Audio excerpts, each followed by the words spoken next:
Hello friends, it's Dave here from SaveDex, and yesterday we got the Game Awards 2020.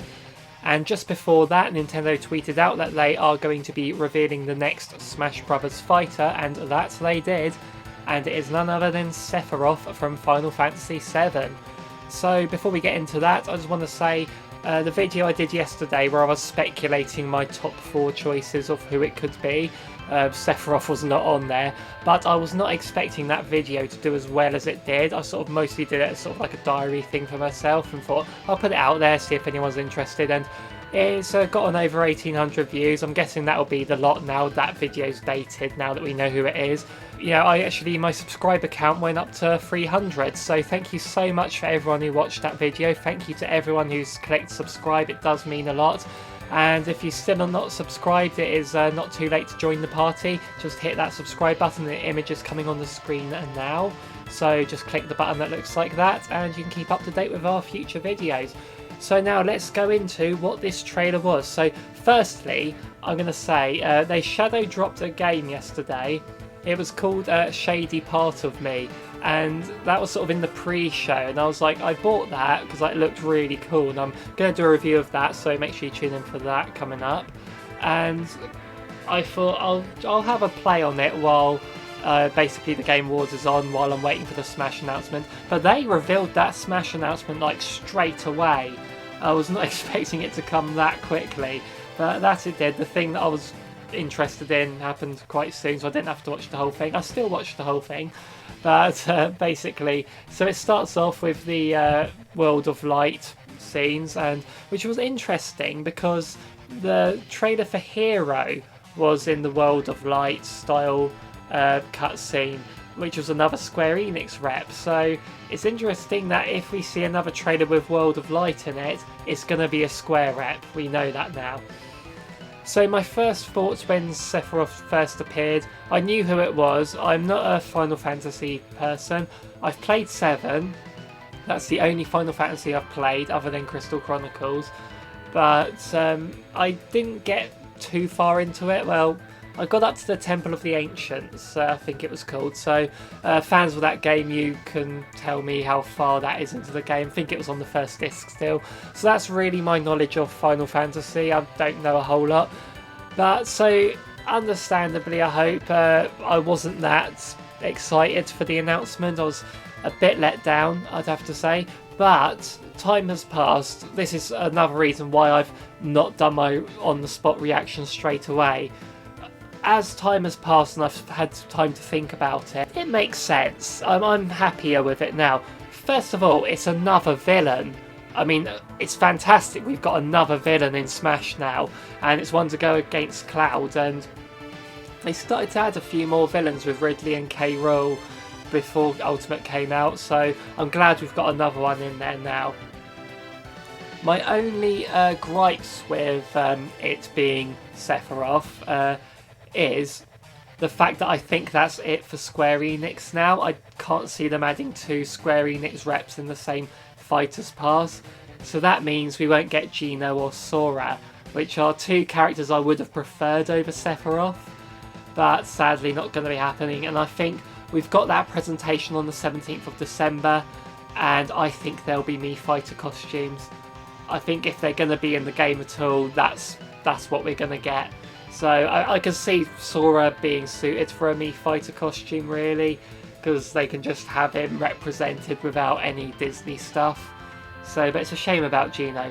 Okay, another bummer about it being Sephiroth is a Square rep, which means we're probably only going to get 2 music tracks coming with it, so that's a bit sad. And also it is another sword fighter, which I know people are saying there's too many.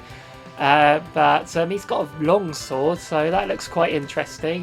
Byleth was the distance demon with his long weapons and stuff, so it looks like Sephiroth's come to take that away from him.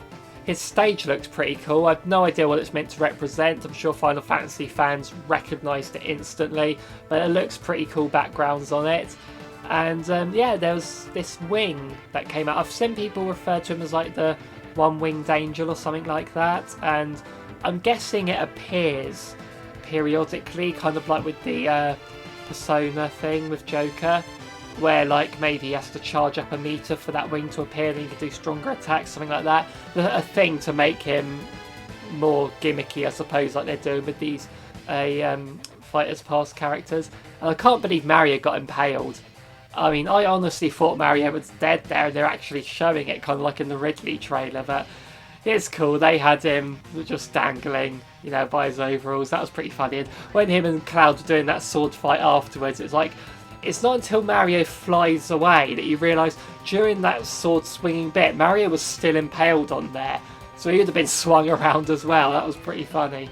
And it seems that Cloud's got a different final smash when he uses it against Sephiroth. It says it was like version 5 of it, so I'm guessing that's a reference to the game. So yeah, overall, I'm thinking we've got another villain. That is so cool. We've got another Square Enix rep, and also, good thing to point out is, out of all the third-party franchises in Smash, this is the first time we've had 2 representatives from the same franchise third party that aren't Echo Fighters. If you think of all the third parties represented in Smash, it's only Street Fighter and Castlevania that have 2 characters in, and they're both with an Echo Fighter. So this is the first time, so that's opening up like another Sonic character, maybe, something like that. It's broken a rule that no one was thinking of it being a rule that existed. We've broken the Spirits rule twice now. I think Sephiroth was a Spirit already. So that rule's been well and truly broken, but yeah, third parties can only have 1 unique fighter per franchise. Like, wow, that is a big thing. So, and it was nice to see Banjo in the CGI trailer as well, along with the others. Like, he's just part of it now. I really like that. I don't know why, but it just sort of stood out to me, that did. So those are my thoughts on Sephiroth being added to Smash. I, again, wasn't too excited to start with, but the more I think about it, the more it makes sense. I'm excited that we got another villain, and if you're to think about villains, then Sephiroth is one of the big names that people mention a lot.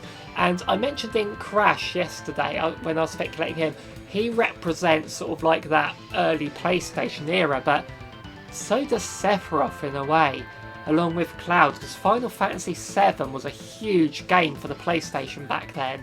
It's one of those games that you thought of when you thought PlayStation. So yeah, this has sort of done a way to represent that era. So 3 more to go.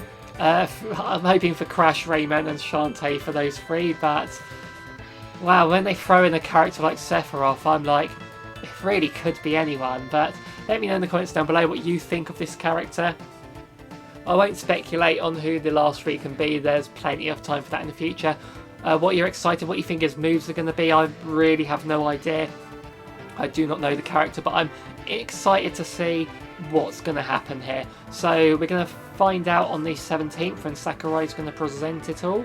So let me know in the comments what you're excited for, and make sure you hit that like and subscribe again. So thank you very much for watching, everyone. See you in the next one.